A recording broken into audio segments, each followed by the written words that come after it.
Buen día, espero que se encuentren bien. Y este, eh, vamos a impartir la siguiente clase, que es la tercera clase, que, bueno, en las clases anteriores, pues ya habíamos estado viendo lo relativo al derecho procesal y al derecho procesal civil, que es la materia que nos toca, que me toca impartirles. Y también estuvimos viendo las diferentes fases del proceso. Bueno, en esta tercera clase, vamos a ver la primera de las fases, que es la fase postulatoria. En esta fase, pues, esta fase es la fase postulatoria que da inicio o surge con la demanda. Antes de continuar, estuve teniendo problemas con mi correo electrónico que les había proporcionado para enviarme sus actividades. Me marcó que ya no tenía espacio, así que en una de las actividades pues les proporcioné otro correo donde me pueden enviar sus actividades, sus tareas. En caso de que no pudieron enviármelas al primer correo, pues la pueden enviar a este segundo correo para que yo se las revise. Ya me llegaron algunas actividades y voy a estarlas revisando en el transcurso del día y de esta semana para calificarlas y poner sus calificaciones en la plataforma. Bueno, espero que se encuentren bien y que tengan una excelente semana. Y bueno, vamos a comenzar con el tema que nos toca el día de hoy en esta clase. Voy a compartirles las diapositivas. Ya, aquí están. Bueno, es la fase postulatoria. En esta fase, como ya les dije, pues comienzo con la demanda. Bueno, vamos a ver la demanda. Dice, la demanda tiene una importancia capital en el proceso civil. Sí, como se ha visto, en razón del predominio del principio dispositivo, el objeto del proceso va a ser fijado por las partes. O sea, como ya vimos en clases anteriores, pues el principio dispositivo que es predominante en el proceso civil se refiere a que son las partes quien dan impulso al procedimiento, son las partes quienes se encargan de llevar por cada una, de impulsar por cada una de sus etapas el proceso civil hasta llegar a su conclusión. Entonces, pues la demanda pues tiene que ver con ese principio. Pues porque es a través de la voluntad del demandante o del actor que esta demanda se presenta ante el juez, porque es el actor el que formula la demanda, quien la elabora. Y nos dice aquí, dice, la demanda es el acto fundamental para iniciar el proceso y a través de ella el actor plantea al juez su versión del litigio, formulando concretamente sus pretensiones. O sea, a través de la demanda es que se da inicio al proceso y a través de esta demanda se exponen ante el juez una narrativa de hechos respecto de los cuales se dio origen el litigio. ¿Por qué motivo surgió el litigio que se está planteando ante el juez y que se quiere que se resuelva? Bueno, en la demanda se ponen en forma de hechos estas prerrogativas, bueno, estos puntos que dieron origen al litigio. Muy bien. Y luego vamos a ver concepto de demanda. La demanda es el acto procesal por el cual una persona que se constituye por el mismo en parte actora o demandante inicia el ejercicio de la acción y formula su pretensión ante el órgano jurisdiccional. Esto es que la demanda es el acto por el cual determinada persona que cree que tiene el derecho para hacerlo, da inicio al ejercicio de una acción a través de formular una pretensión ante el órgano jurisdiccional. En este caso, pues es un juez ante quien se presenta hablando de derecho civil, porque pues estamos en la materia de derecho procesal civil, pues es un juez el que ventilaría el que llevaría a cabo este procedimiento. Bueno, y decimos que la demanda es un acto procesal porque con ella se va a iniciar la constitución de la relación jurídica procesal. Con ella nace el proceso, o sea, con ella surge, porque es el primer acto con el cual se da inicio o da comienzo al proceso, en este caso, el proceso civil, también da inicio al ejercicio de la acción y este ejercicio de la acción pues continúa a lo largo del desarrollo del proceso, a lo largo de todas las etapas del juicio, como ya las vimos, la postulativa, de ofrecimiento de pruebas y pues de alegatos y el dictado de la sentencia. Em, en el ejercicio de la acción, el actor presenta de su demanda, pero también en esta demanda se deben ofrecer pruebas que tiendan a demostrar los hechos en que se basa la demanda. También se van a formular alegatos y bueno, esto ya pues es en el proceso ya en sí. Se formulan alegatos y medios de impugnación, etcétera.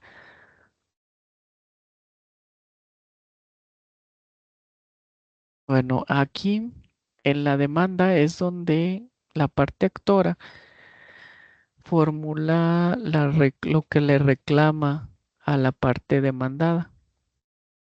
Y nos dice aquí, bueno, dice en la demanda, la parte actora formula su reclamación concreta frente a la parte demandada, que puede consistir en un dar, hacer o no hacer, en relación con un determinado bien jurídico.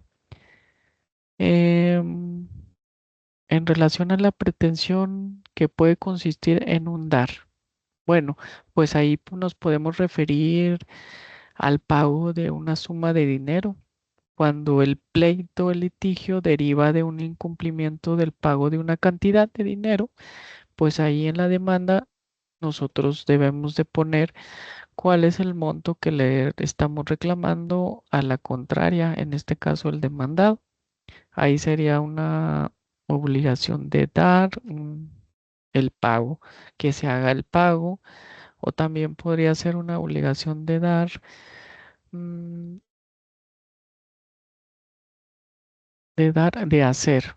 Bueno, entonces, en torno a la obligación de hacer, podría ser que exista una cuestión que no se ha hecho, que no se ha cumplido, como por decir cuando se celebra un contrato privado de compraventa por dos personas físicas, dos particulares, se celebra un contrato de compraventa por dos personas en un contrato privado ante dos testigos, ante notario ni mediante escritura pública. En este caso, pues, si nosotros queremos que ese contrato de privado de compraventa ya una vez que hayamos cumplido, se haya cumplido con el pago del precio de la compra, podemos solicitar a la contraparte, a la persona que nos los vendió, que se eleve a escritura pública.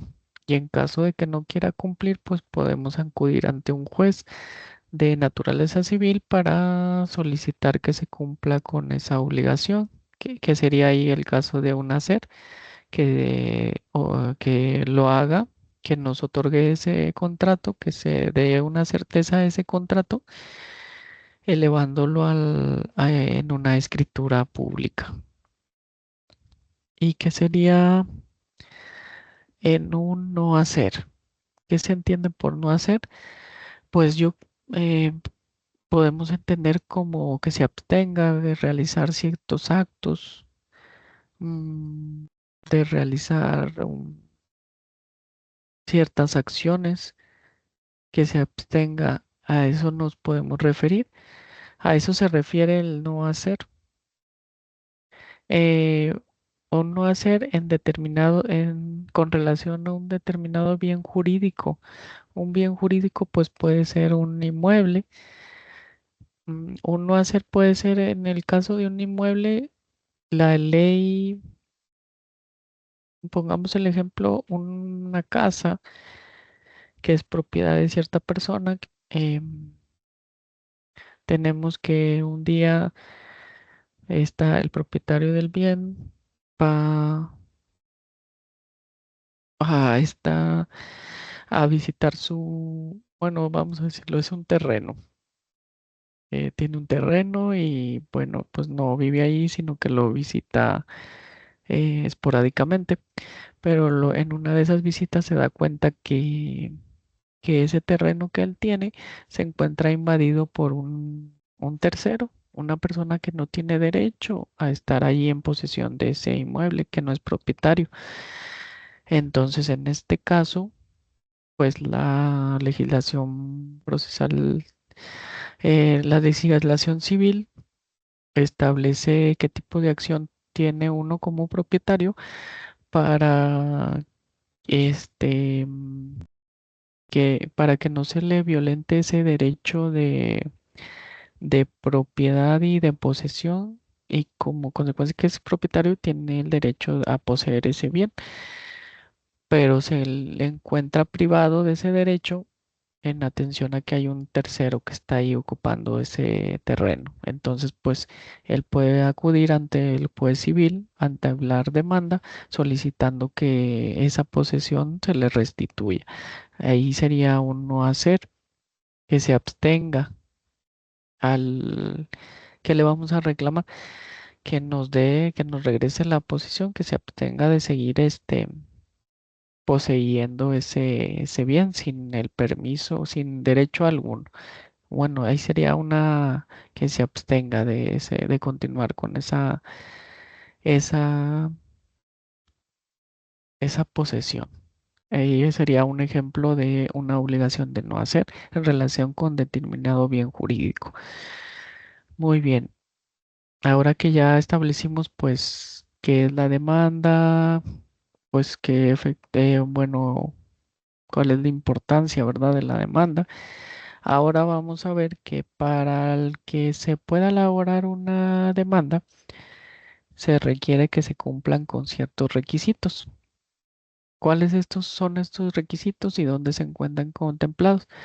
Bueno, estos requisitos se encuentran contemplados en el caso de la materia civil, en el artículo 612 del Código de Procedimientos Civiles del Estado. En este artículo nos pone una serie de requisitos que nosotros, cuando queramos entablar una demanda ante la autoridad correspondiente, debemos de cumplir. Vamos a verlos así en forma general aquí en esta diapositiva, y luego los vamos a explicar cada uno de ellos. Bueno, el primero de ellos es la designación del juez ante quien se entable, y luego dice en la segunda el nombre y apellidos, domicilio, nacionalidad, edad, profesión o oficio del actor y de las personas físicas que lo representan. Em, en su caso, expresando la naturaleza de la representación. Pues aquí pues es los generales de quien presenta la demanda, y en caso de que se encuentre representado por alguna persona. En el requisito número 3 dice el nombre y apellidos y domicilio del demandado. Pues para identificar respecto de qué persona vamos a interponer la acción y dónde es que la podemos localizar. El cuarto requisito dice el objeto, objetos que se reclaman con sus accesorios. El quinto requisito dice la expresión clara y sucinta en párrafos numerados de los hechos que motivan la demanda, incluyendo la descripción de los hechos contenidos en las grabaciones de audio, video, discos de computadora y de los fundamentos de derecho en que se apoya. El sexto dice la enumeración precisa y concreta consignando en la conclusión de las peticiones que se formulen al tribunal. Y por último dice el valor de la suerte principal, si de ello depende la competencia del juez. Bueno, estos son los requisitos que nos establece el artículo 612 del Código de Procedimientos Civiles del Estado. Bueno, y ahora vamos a verlos. Vamos a entrar al estudio de cada uno de ellos. El primero que vimos es la designación del juez ante quien se entable la demanda. ¿Esto por qué es necesario? Bueno, es necesario porque para saber ante qué autoridad podemos entablar nuestra demanda, porque, bueno, existe una división en torno a los órganos que imparten justicia respecto de qué juez puede conocer de ciertos asuntos. A eso se le dice como, se le llamamos como competencia. Y existen diversos criterios que determinan la competencia. En cuanto pueden ser pues, la competencia por materia. Por materia se entiende eh, cuando es materia civil, familiar, mercantil, penal, administrativa, laboral. A eso nos referimos por materia. En relación a la cuantía, eso va encaminada a la cantidad. En caso de que se reclame el pago de una cantidad, hay ciertos tribunales que solo pueden conocer de determinados montos, un rango de montos, que solo pueden conocer de un rango a cierto, de un límite. Por decir, poner un ejemplo de un peso a 200.000 pesos, solo puede conocer un determinado tribunal y de 200.000 pesos en adelante, bueno, puede conocer otro tipo de tribunal, que ahí más que nada lo vemos en los juzgados de menor cuantía y los juzgados de primera instancia. Tiene que ver con también esto tiene que ver con el grado en torno a juzgados de menor cuantía y juzgados de primera instancia. El territorio pues tiene que ver con el lugar donde surgieron los hechos, donde se celebró el contrato, donde tiene el domicilio el demandado, donde está la ubicación del inmueble, objeto del bien, bien inmueble, objeto del juicio, y la competencia por prevención, pues más que nada esta se refiere a, en el caso de que se llegaran a promover medios preparatorios de juicio. La ley prevé ciertos procedimientos que sin ser un litigio en sí, se requiere de la intervención del juez para que éste pueda, ¿cómo se dice? Para que éste a través de la intervención del juez se puedan realizar ciertos actos que son necesarios o que son un preparativo del juicio que se va a promover. En este caso, si un determinado juez ya conoció de sus medios preparatorios, entonces al interponerse ahora sí la demanda principal, es este mismo juez quien debe de conocer de este juicio, por así establecerlo la ley en algunos casos. Ahí es un ejemplo de competencia por prevención.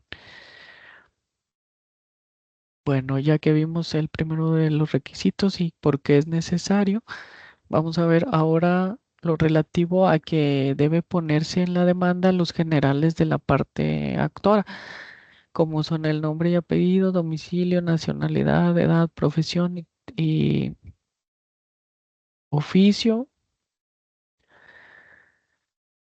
¿Esto por qué se pone? Bueno, en primer lugar, el nombre y apellidos, domicilio, nacionalidad y edad, pues tiene que ver, pues porque hay que identificar, bueno, quién es el que está presentando la demanda, ¿verdad? ¿Qué persona es?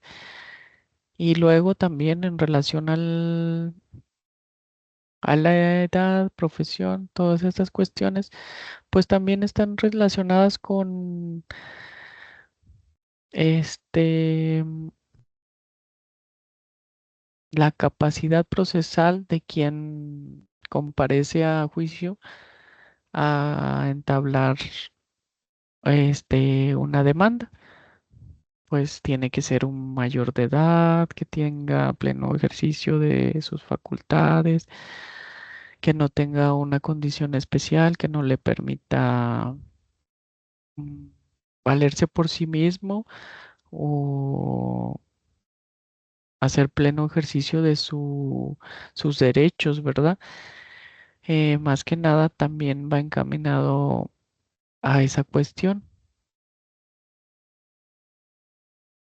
que quien comparezca como parte actora tiene que tener esa capacidad para poder hacer para poder entablar esa demanda.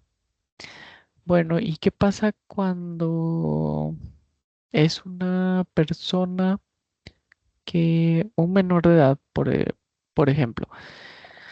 Bueno, un menor de edad, pues no podría comparecer por sí mismo a entablar una demanda, sino que requiere estar representado por alguien que sí tenga esas facultades, ¿verdad? Como podría ser pues sus padres o algún representante o apoderado que se le haya designado en ese caso. Y también en cuanto a las personas que no tienen el pleno uso de sus facultades o que tienen una disminución cognitiva o que tienen un padecimiento que les impide o que ve mermada su capacidad de procesal, pues en ese caso, pues ellos pueden entablar acción a través de un apoderado que ellos designen, y así es que pueden ellos acudir. Pero también no solamente en estos casos, sino cuando nos referimos a una persona moral, alguna empresa, una tienda. Esta, pues como es una persona moral, pues no tiene existencia física, sino que es una figura que contempla la ley y que puede estar representada por cierta persona que ésta designe. Ahí también en ese caso las personas morales pues pueden comparecer a entablar acción a través de sus apoderados que éstas designan y que pues o, todos estos apoderados o representantes de estas personas, ya sean físicas o morales, pues deben acreditar tener esa facultad o esa representación a través de algún poder, una carta poder o el documento idóneo para poder comparecer en representación. Y bueno, también podemos ahí incluir en el caso de una persona que ha fallecido, bueno, fallece la persona y que eso da origen a una sucesión.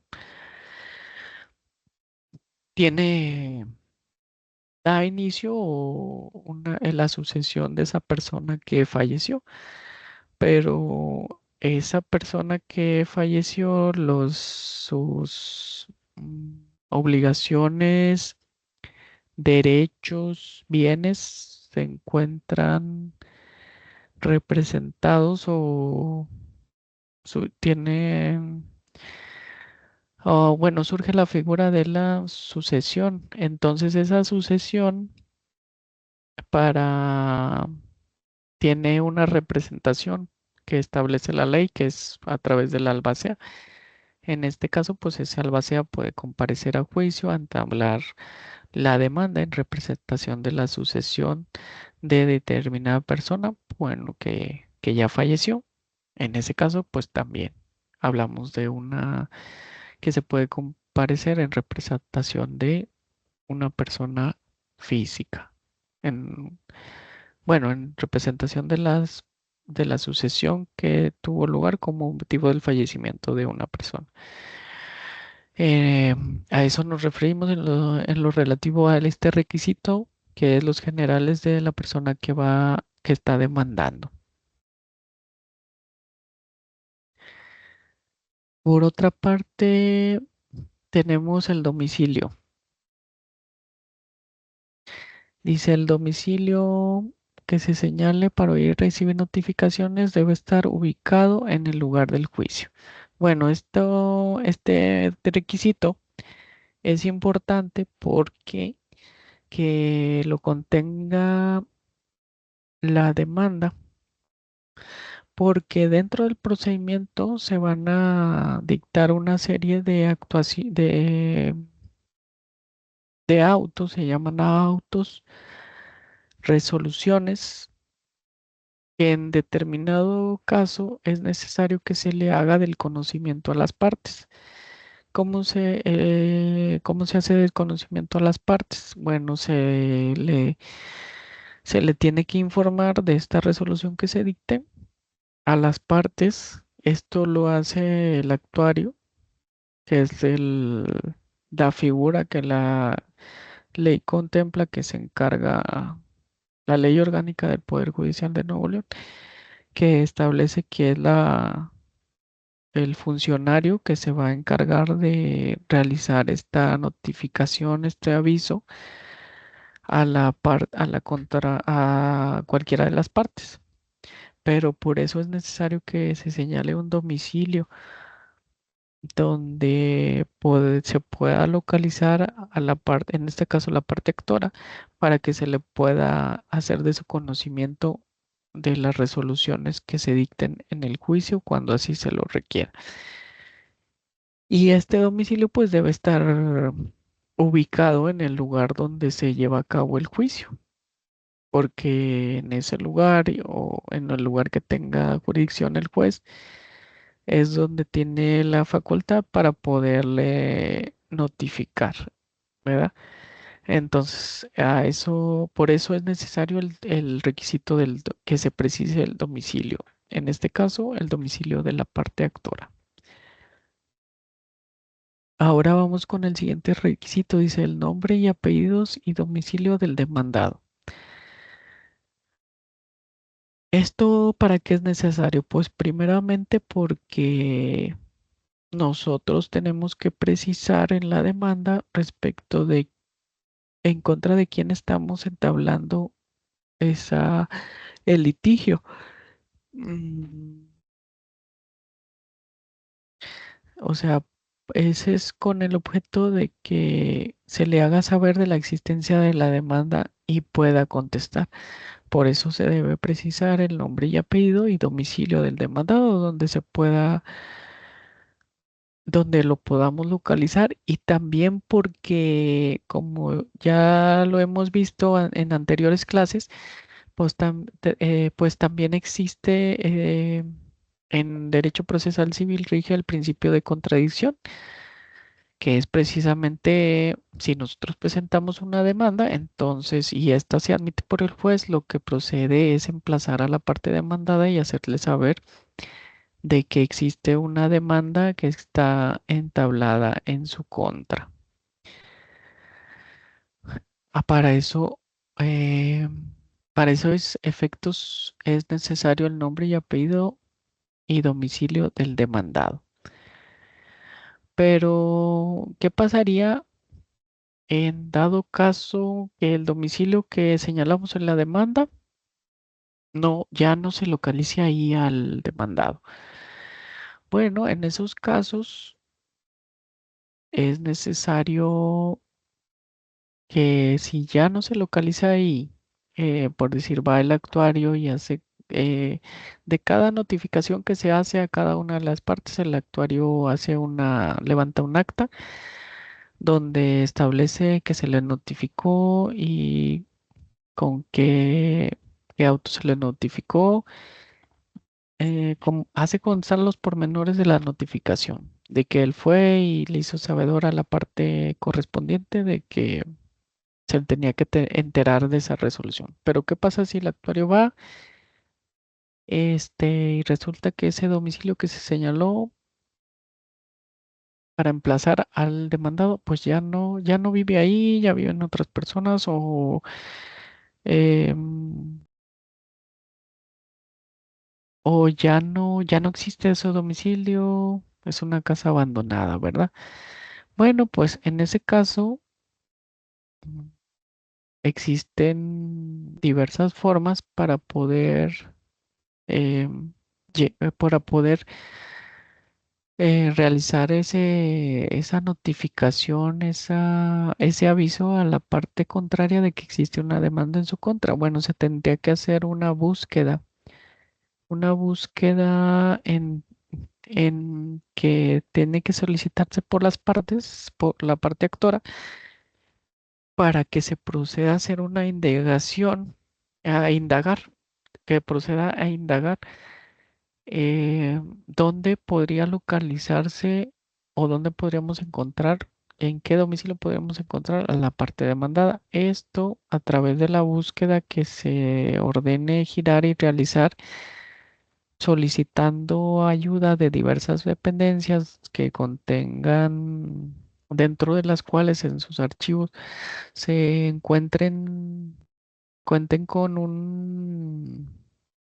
información que pueda ayudar a localizar al demandado, como en este caso sería su domicilio, algún domicilio diverso al que ya se intentó emplazar, pero no se pudo.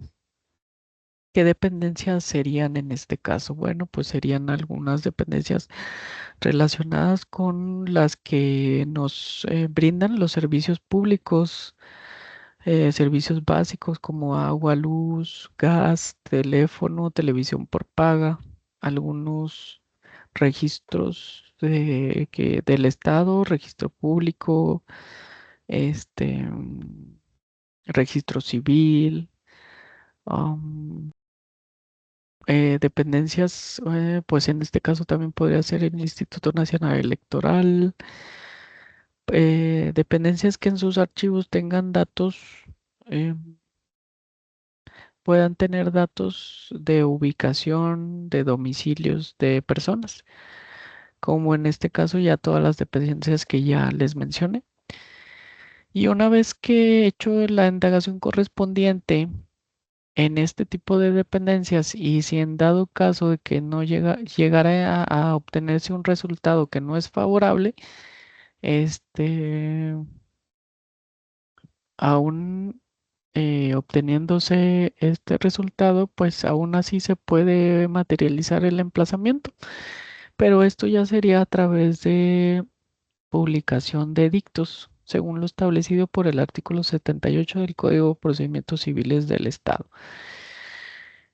Este artículo nos dice que cuando se desconozca el domicilio de la parte demandada y se haga el llamamiento a juicio, la primera notificación, esto es el emplazamiento, puede hacer por edictos.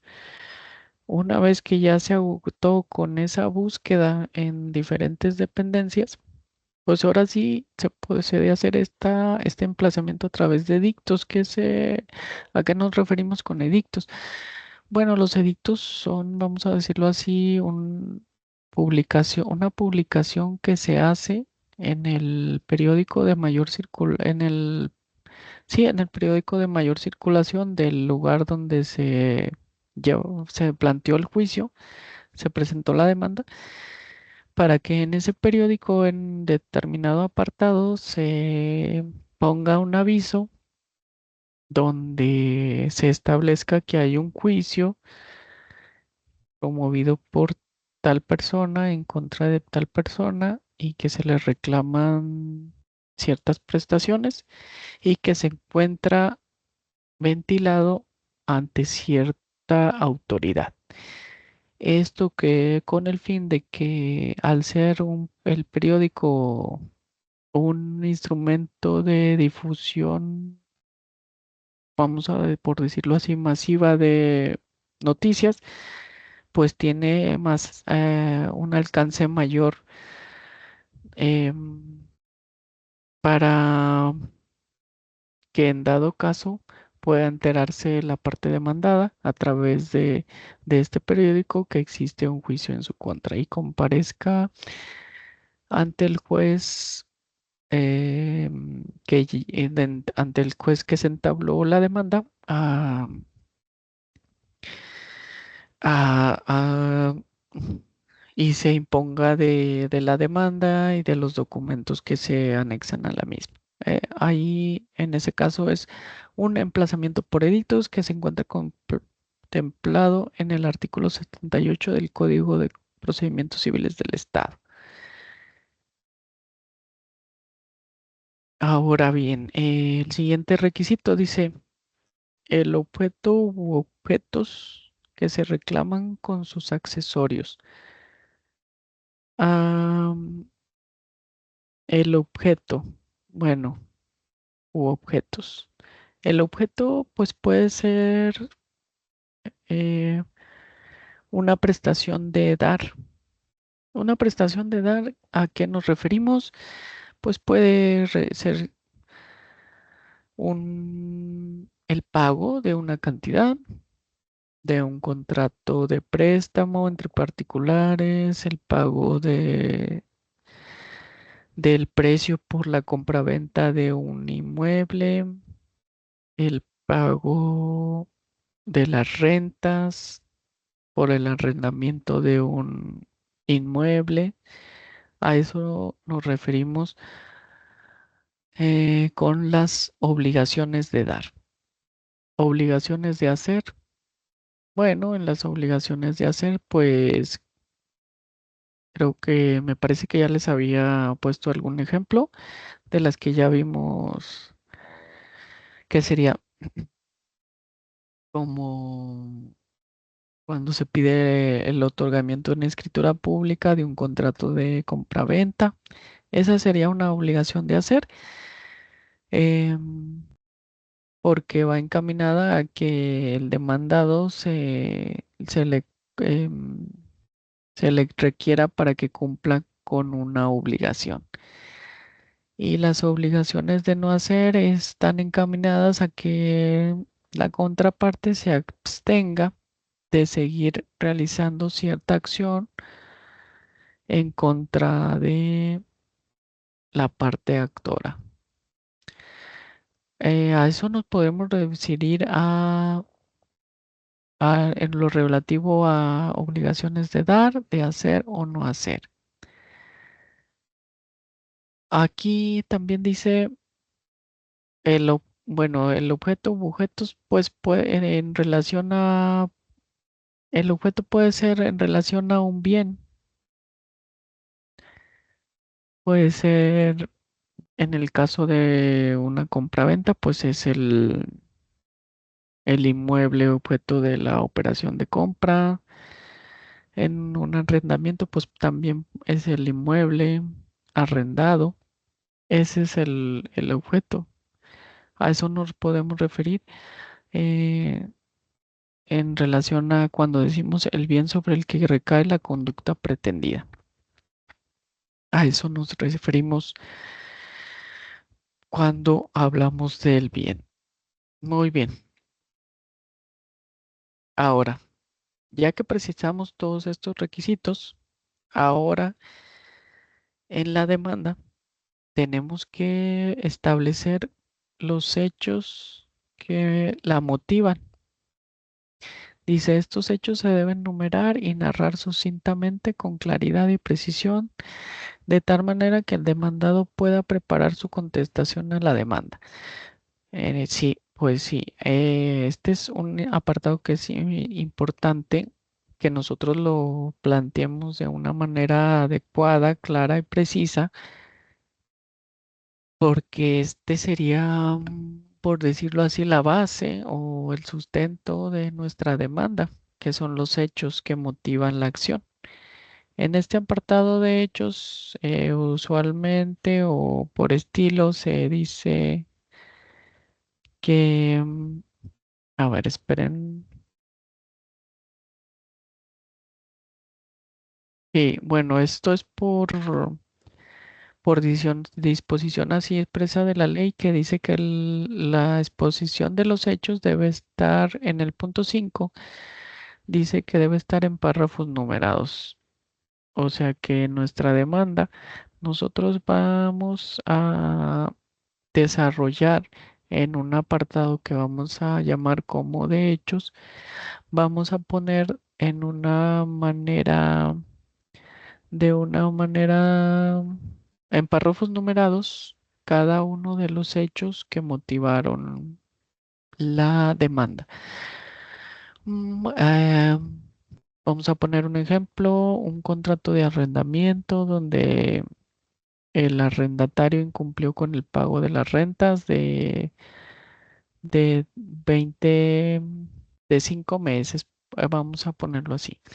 Y entonces, y no le ha pagado, y ya son 5 meses, y el arrendador ya no quiere que esta persona siga en posesión del bien arrendado, y por otra parte, quiere que se le haga el pago de esas rentas adeudadas. Bueno, pues aquí en este caso,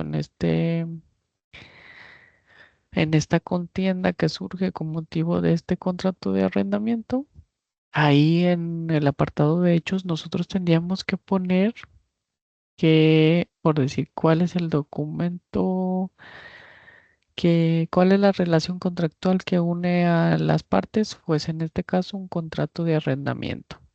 Tendríamos que poner ahí mm, como ejemplo, pues, cuándo se celebró el contrato, quiénes lo celebraron, cuál es el objeto del contrato, en este caso un bien inmueble que se va a arrendar, cuánto se pactó de renta, cuándo se pagaría cada renta, de qué forma, en qué fechas, sí, pues cuándo, en qué lugar, mm, y todos los pormenores relativos al contrato de arrendamiento. Y además es muy importante que nosotros establezcamos la causa de pedir. O sea, ¿por qué nosotros planteamos ese juicio ante el juez competente derivado de este contrato? Pues como ya habíamos dicho, pues ¿por qué? Porque hay un incumplimiento en el pago de las rentas y además pues ya no, ya no queremos que el arrendatario esté en posesión de ese bien, ya queremos que se salga. Entonces, eso sería el motivo por el cual nosotros acudimos ante el juez a entablar esta acción derivada de este contrato. Entonces, en el apartado de hechos, pues estos, ustedes tienen que poner de una manera clara, precisa y de manera pormenorizada los hechos que motivaron la demanda. Esto es importante porque eh, es con motivo de estos hechos que la parte demandada va a producir su contestación. Y si no están explicados de una manera clara, precisa, pormenorizada, sin omitir algún aspecto importante, pues puede que motive a que no se pueda preparar de una manera adecuada la contestación de la parte demandada. Mm, O sí, eso es lo que podría suceder en dado caso de que nosotros hagamos una demanda y tenga alguna deficiencia en cuanto a la narrativa de los hechos. Bueno, eso es lo relativo a los hechos en el apartado de hechos o este requisito que debe contener la demanda, que es los hechos que motivan la demanda. Bueno, y una vez que ya establecimos cuáles son los hechos, vamos a poner los fundamentos de derecho en que se apoya la demanda. Fundamentos de derecho, pues serían en este caso qué artículos de la legislación procesal civil o del Código Civil le son aplicables al caso concreto. ¿Qué artículos le serían aplicables a esta controversia que surge con motivo de un contrato de arrendamiento? Bueno, pues serían aplicables los artículos que se encuentran en el Código Civil relativo al contrato de arrendamiento en relación a la rescisión del contrato, a las formas de terminación, que una de las formas de terminación es la rescisión, el vencimiento anticipado. Y en cuanto al Código de Procedimientos Civiles, pues podemos poner los artículos relativos a la vía en relación a qué tipo de juicio sería. En materia de arrendamiento, pues ya se lleva un procedimiento oral, que sería un procedimiento oral sobre cuestiones de arrendamiento. Juicio civil oral sobre cuestiones de arrendamiento. Podemos poner los artículos que se encuentren en este apartado del procedimiento oral de arrendamiento en el Código de Procedimientos Civiles. Y algunos principios jurídicos aplicables. También podemos poner jurisprudencias o criterios de la Suprema Corte que sean aplicables al caso, ¿verdad?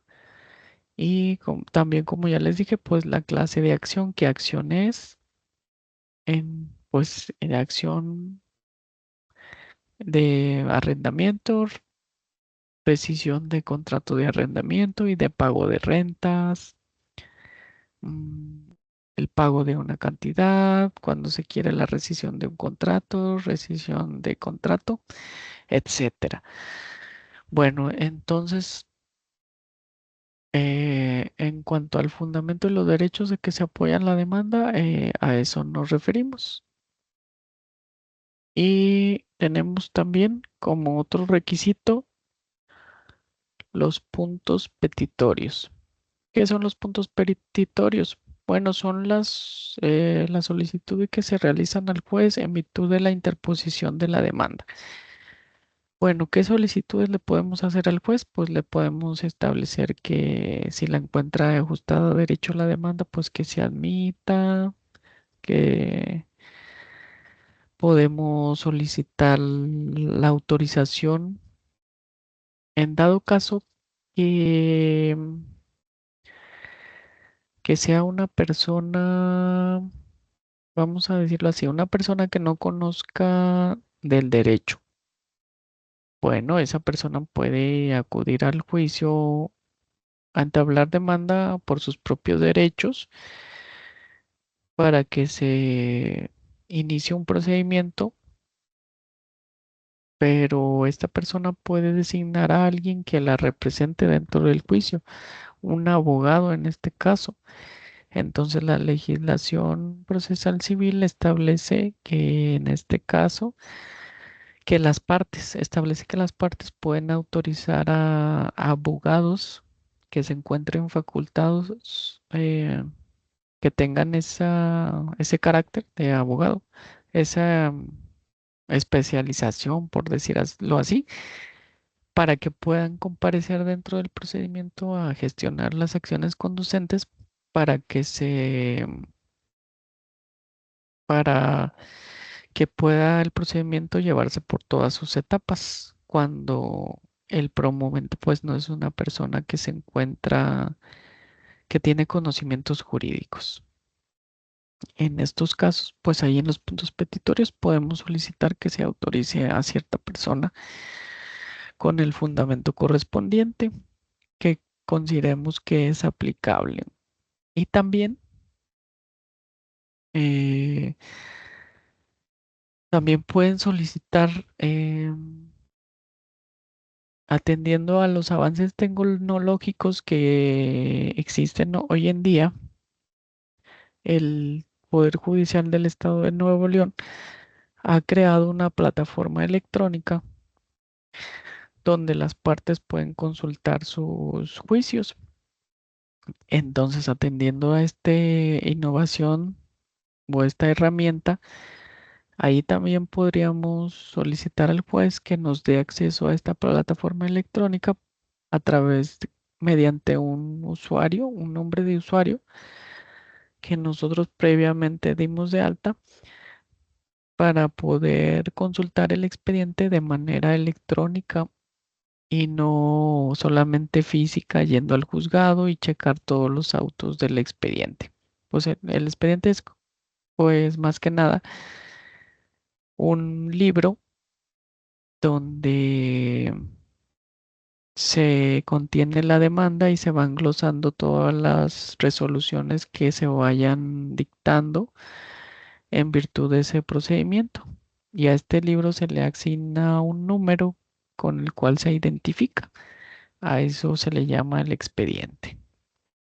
Entonces, atendiendo a estos avances de la tecnología, pues ya no es tan necesario ir a las instalaciones del juzgado y checar en formas física ese expediente, sino que ya se puede hacer a través de manera electrónica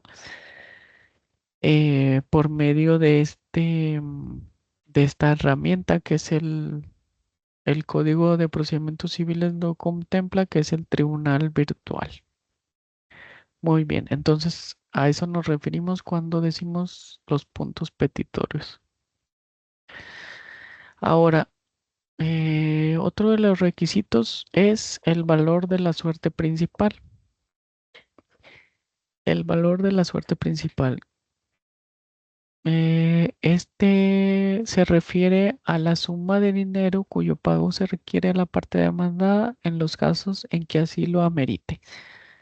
Bueno, puede ser en algún caso cuando se reclama el pago de una cantidad derivada del incumplimiento de un contrato de préstamo entre dos particulares.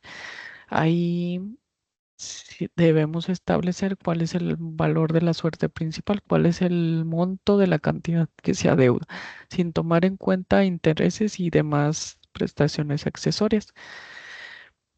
¿Esto con qué objeto? Bueno, pues en algunos de los casos, mm, en materias procesal civil, en materia civil, pues en algunos casos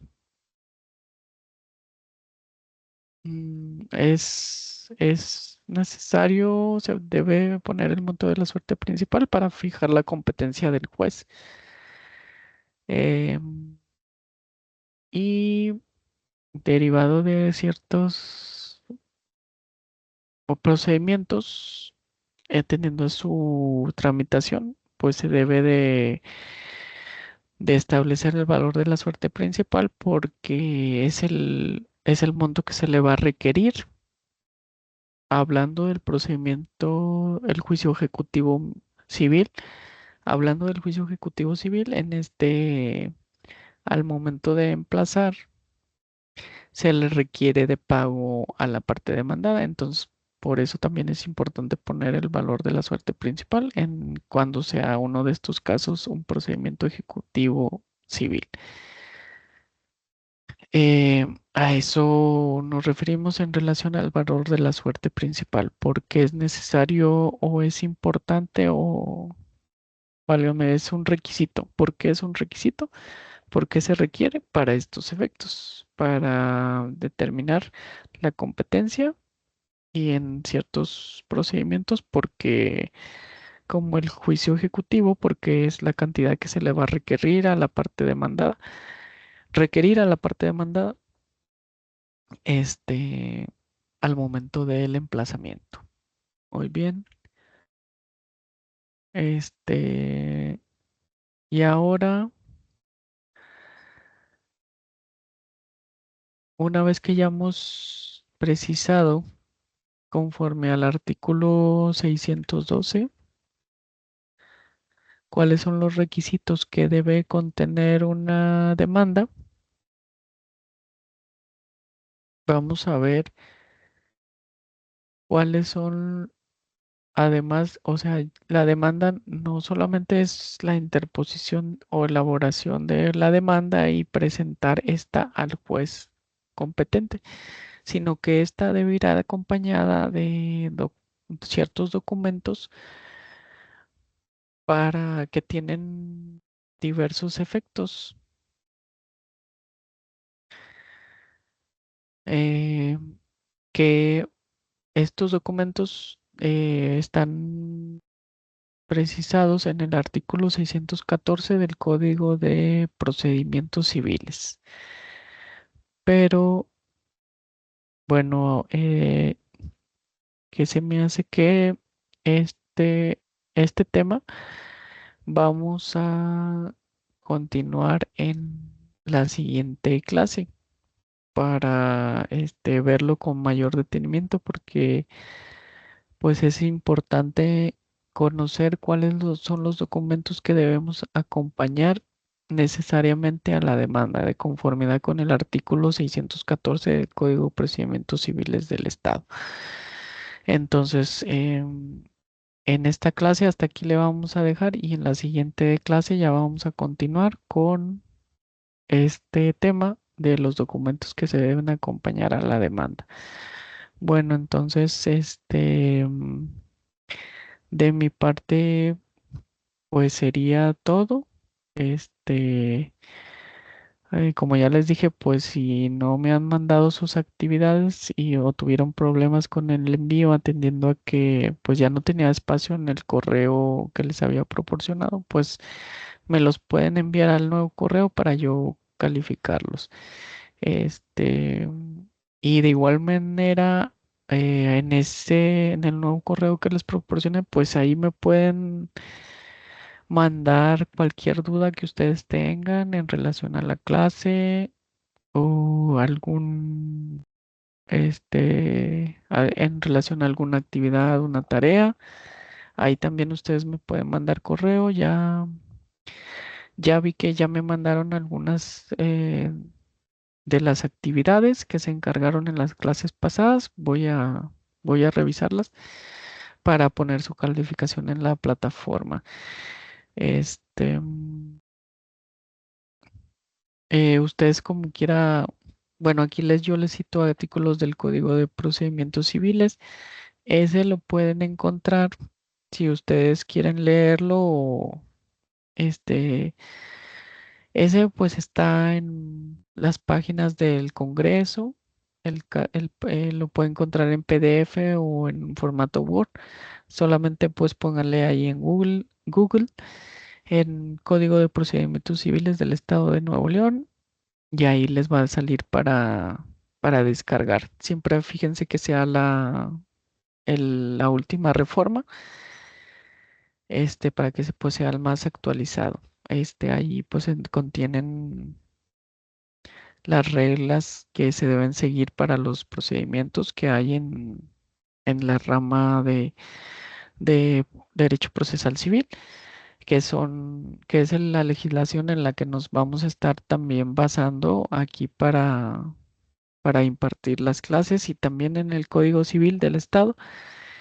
Esas son, por decir, las dos legislaciones base que vamos a utilizar para desarrollar los temas que vamos a ver en clase. Ahí pues están los lineamientos de los juicios.